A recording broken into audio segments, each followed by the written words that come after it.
नमस्कार दोस्तों, आप सभी का वनडे एग्ज़ाम बेदारवी के ऑनलाइन प्लेटफॉर्म पर स्वागत है। दोस्तों, आज की क्लास में हम हिंदी बोली तथा भाषा से संबंधित महत्वपूर्ण प्रश्नों को देखेंगे जो बार बार परीक्षाओं में रिपीट होते रहते हैं तथा ये वो प्रश्न हैं जो आपके किसी भी स्टेट की आने वाली परीक्षा हो जिसमें हिंदी भाषा या बोली से संबंधित प्रश्न पूछे जाते हैं, तो यह प्रश्न जो हैं आपके लिए रामबाण साबित होने वाले हैं। दोस्तों, अगर यह वीडियो आपको पसंद आए तो प्लीज़ हमारे चैनल को सब्सक्राइब करें तथा वीडियो अपने दोस्तों के साथ शेयर करें। तो आइए शुरू करते हैं दोस्तों। आज का हमारा पहला प्रश्न है, हिंदी की उत्पत्ति किस भाषा से हुई है? हिंदी की उत्पत्ति किस भाषा से हुई है? हिंदी की उत्पत्ति किस भाषा से हुई है दोस्तों? तो इसका हमारा सही आंसर है संस्कृत भाषा से हुई है। किस भाषा से? संस्कृत भाषा से हुई है। अगला प्रश्न है हमारा, राजभाषा आयोग के प्रथम अध्यक्ष थे। राजभाषा आयोग के प्रथम अध्यक्ष थे। कौन थे राजभाषा आयोग के प्रथम अध्यक्ष? तो इसका हमारा सही आंसर होगा बीजी खरे। कौन थे? बीजी खरे।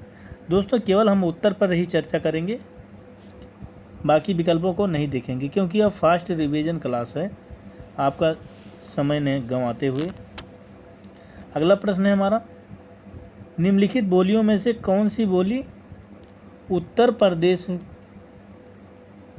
में सामान्यतः नहीं बोली जाती? निम्नलिखित में से कौन सी बोली उत्तर प्रदेश में सामान्यतः नहीं बोली जाती है? तो इसका सही आंसर क्या होगा दोस्तों?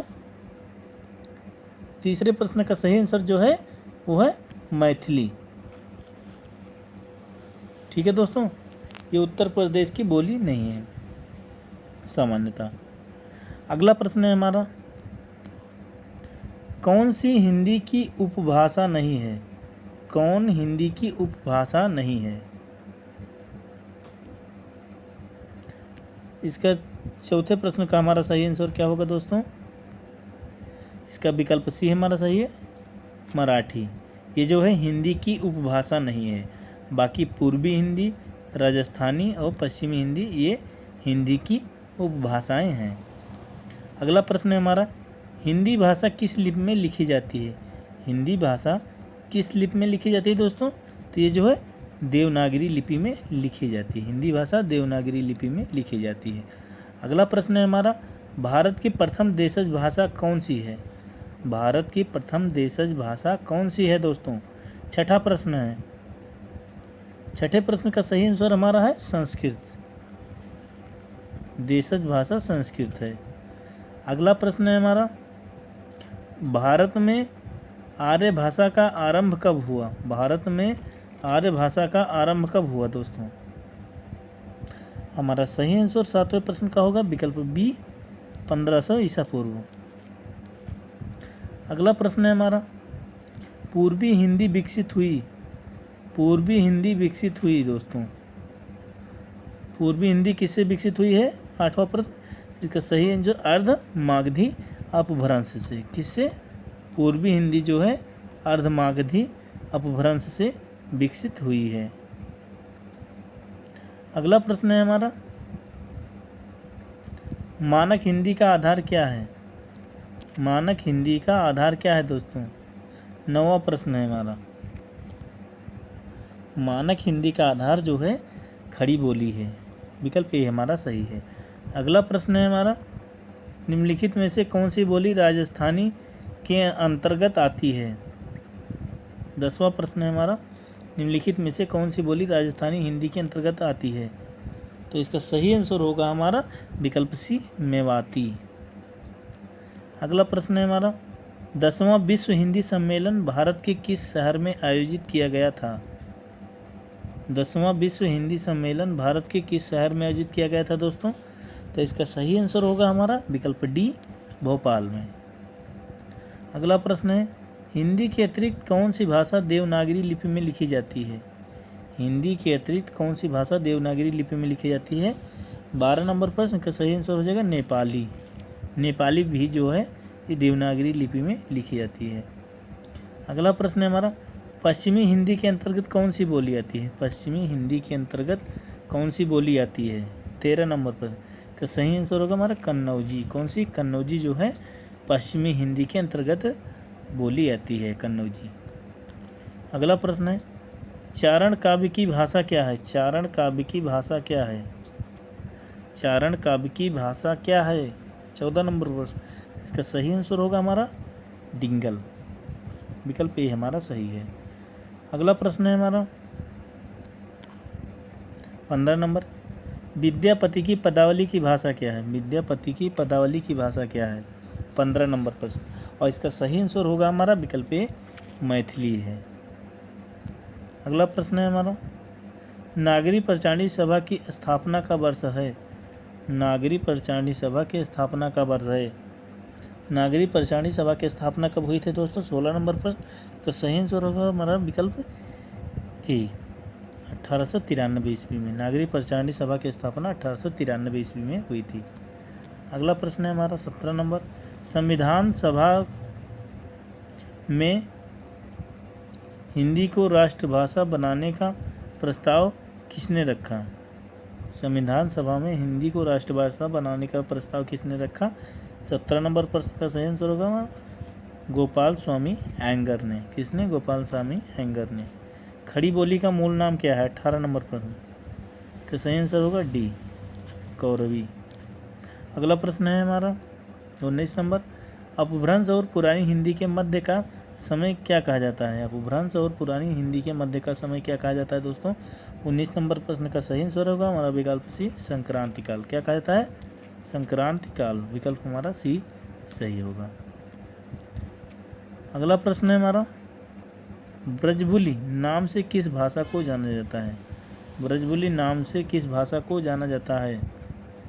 20 नंबर प्रश्न। सही आंसर होगा विकल्प डी पुरानी बांग्ला को। किसको? पुरानी बांग्ला को ब्रजबुली के नाम से जाना जाता है।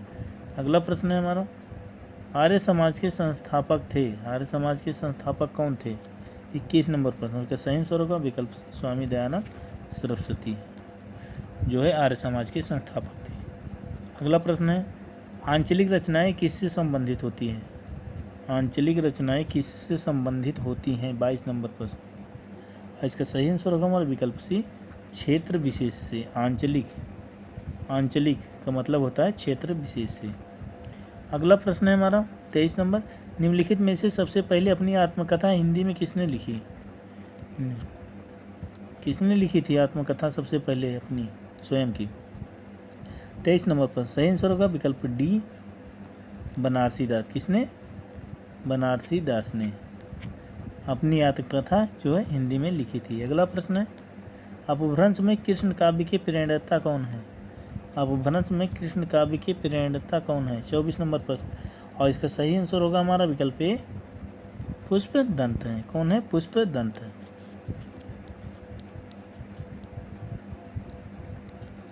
ठीक है दोस्तों।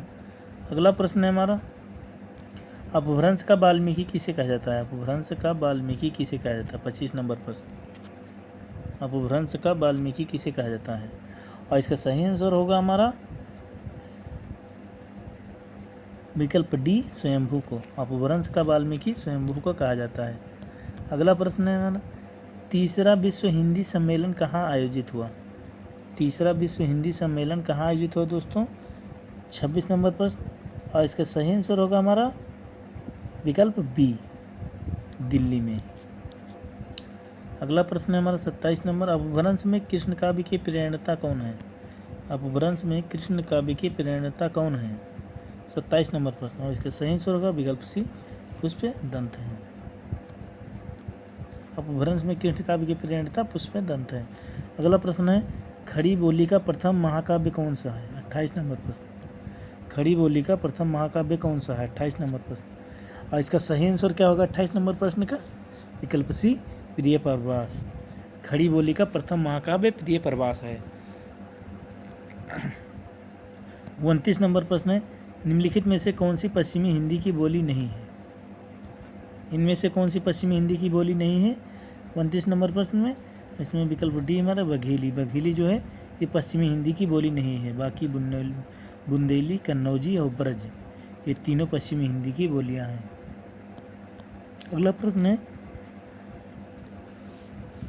भारतीय संविधान के किन अनुच्छेदों में राजभाषा संबंधी प्रावधानों का उल्लेख किया गया है? भारतीय संविधान के किस अनुच्छेदों में राजभाषा संबंधी प्रावधानों का उल्लेख किया गया है? 30 नंबर।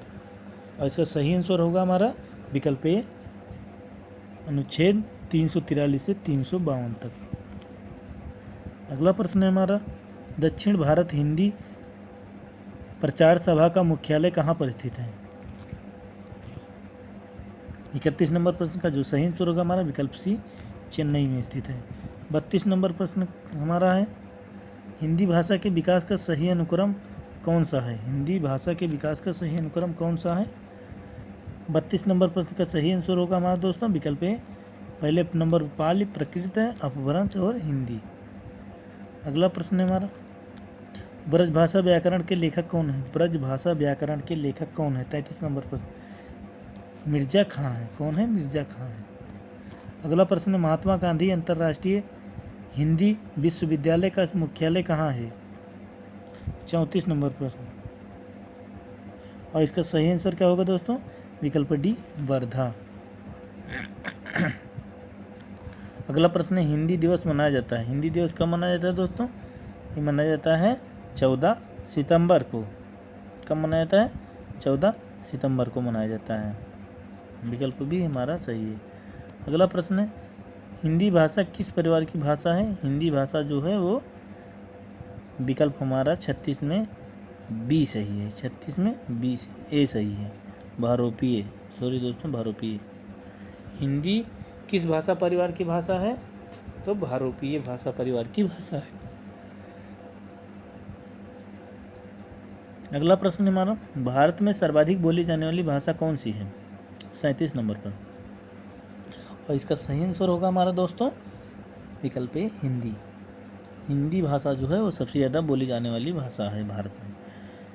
अगला प्रश्न है, खड़ी बोली का पहला महाकाव्य निर्धारित है। खड़ी बोली का पहला महाकाव्य कौन सा है? 38 नंबर प्रश्न, और इसका सही आंसर होगा हमारा विकल्प ए, प्रिय प्रवास है। अगला प्रश्न है, निम्नलिखित में से कौन सी बोली अथवा भाषा हिंदी के अंतर्गत नहीं आती है? 39 नंबर प्रश्न, और इसका सही आंसर होगा हमारा विकल्प डी, तेलुगु। तेलुगु जो है हिंदी के अंतर्गत नहीं आती, बाकी कन्नौजी, बांगरू और अवधी ये जो है हिंदी भाषा के अंतर्गत आती हैं। 40 नंबर प्रश्न है हमारा, हिंदी की विशिष्ट बोली ब्रजभाषा किस रूप में सबसे अधिक प्रसिद्ध है? हिंदी की विशिष्ट बोली ब्रजभाषा किस रूप में सबसे अधिक प्रसिद्ध है? 40 नंबर प्रश्न, और इसका सही आंसर विकल्प डी, काव्य भाषा के रूप में प्रचलित है। अगला प्रश्न है 41 नंबर, भारतवर्ष में हिंदी को आप किस वर्ग में रखेंगे? 41 नंबर प्रश्न, और इसका सही आंसर होगा विकल्प ए, राजभाषा। अगला प्रश्न है, ढूढ़ाड़ी ढूढ़ाड़ी ढूढ़ाड़ी बोली है। ढूढ़ाड़ी बोली कहाँ की है? 42 नंबर पर का सही आंसर हमारा विकल्प बी, राजस्थान, पूर्वी राजस्थान की। अगला प्रश्न है हमारा, निम्नलिखित में से कौन सी भाषा देवनागरी लिपि में लिखी जाती है? 43 नंबर। 43 नंबर प्रश्न, इसका सही आंसर विकल्प सी, मराठी। अगला प्रश्न है हमारा, निम्नलिखित में से कौन सी भाषा संस्कृत भाषा की अपभ्रंश है? इसका सही आंसर क्या होगा दोस्तों? 44 नंबर प्रश्न का विकल्प हमारा डी सही है, पाली। अगला प्रश्न है हमारा 45 नंबर, अधिकतर भारतीय भाषाओं का विकास किस लिपि से हुआ है? अधिकतर भारतीय भाषाओं का विकास किसी लिपि से हुआ है दोस्तों? इसका सही विकल्प क्या होगा? 45 नंबर प्रश्न है, इसका सही विकल्प जो है हमारा विकल्प डी सही होगा, ब्राह्मी लिपि से हुआ है। अगला प्रश्न है, वर्तमान हिंदी का प्रचलित रूप 46 नंबर प्रश्न, और इसका सही आंसर होगा हमारा विकल्प सी, खड़ी बोली। अगला प्रश्न है हमारा 47 नंबर, हिंदी भाषा की बोलियों के वर्गीकरण के आधार पर छत्तीसगढ़ी बोली है। हिंदी भाषा की बोलियों के वर्गीकरण के आधार पर छत्तीसगढ़ी बोली कहाँ की है? 47 नंबर प्रश्न, पूर्वी हिंदी है। क्या है? पूर्वी हिंदी है। अगला प्रश्न है, संविधान के अनुच्छेद 351 में किस विषय का वर्णन है? 48 नंबर प्रश्न, तो इसमें राजभाषा हिंदी के विकास के निर्देश दिए गए हैं। अगला प्रश्न है, ब्रज भाषा है। ब्रज भाषा है कहाँ की भाषा है? ब्रज भाषा कहाँ की भाषा है? 49 नंबर प्रश्न। इसका सही आंसर होगा हमारा विकल्प बी, पश्चिमी हिंदी। अगला प्रश्न है, मगही किस उपभाषा की बोली है? मगही किस उपभाषा की बोली है? 50 नंबर प्रश्न। ये जो है मगही बिहारी उपभाषा की बोली है। दोस्तों आज की क्लास में यहीं तक, मिलते हैं अगले वीडियो में इससे आगे के 50 प्रश्नों को लेकर। दोस्तों अगर ये वीडियो आपको पसंद आया तो प्लीज़ हमारे चैनल को सब्सक्राइब करें तथा वीडियो अपने दोस्तों के साथ शेयर करें। धन्यवाद दोस्तों।